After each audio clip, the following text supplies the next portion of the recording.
Papo de Criminalista, eu sou Mário de Oliveira Filho e trago informações e debates sobre as questões do processo criminal.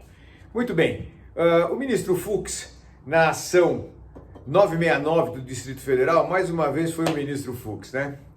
Ele era uma ação penal, o plenário, com a falta de um ministro, estava com 10 componentes e empatou. Houve um empate na votação. Muito bem. O que faz então o ministro Fux? Com base no regimento interno do tribunal, caberia a ele decidir se absolvia ou se condenava. E ele condenou. Condenou e disse o seguinte, que havia um precedente já da ação penal 470 e mais. A defesa alugou uma nulidade e ele não constou a nulidade, apesar de estar lá clara, ele anulou, não anulou porque entendeu que ela não fora consignada imediatamente no momento da sua ocorrência. Por isso, meus amigos, é importante, quando acontecer a nulidade, mesmo durante a audiência, sustentação oral, seja o que for, imediatamente você tem que fazer constar em ata e grave, sempre gravando, artigo 367, parágrafos 5º e 6º do Código de Processo Civil, aplicado ao Código de Processo Penal por força do artigo 3º. Isso é muito importante. Grave para você ter a prova de que aconteceu. E mais, o ministro Fux diz o seguinte, que o empate sempre deve ser decidido com um voto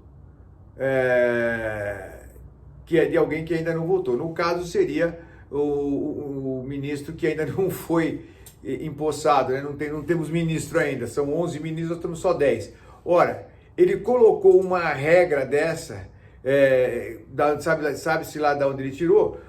Se há empate e não tem como desempatar, o resultado mais favorável tem que favorecer o réu. E ele entende que isso é só em habeas corpus. Ministro, a Constituição Federal fala em presunção de inocência, que está acima do quórum dos ministros do Supremo, que está acima do seu regimento interno.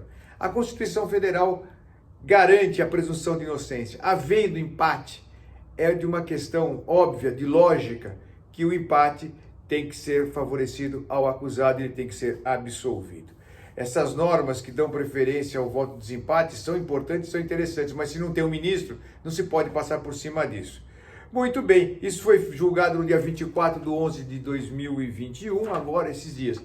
E infelizmente nós temos o princípio da presunção de inocência sendo suplantado, enterrado por um entendimento personalíssimo do ministro Fux, que passou por cima da Constituição Federal mais uma vez.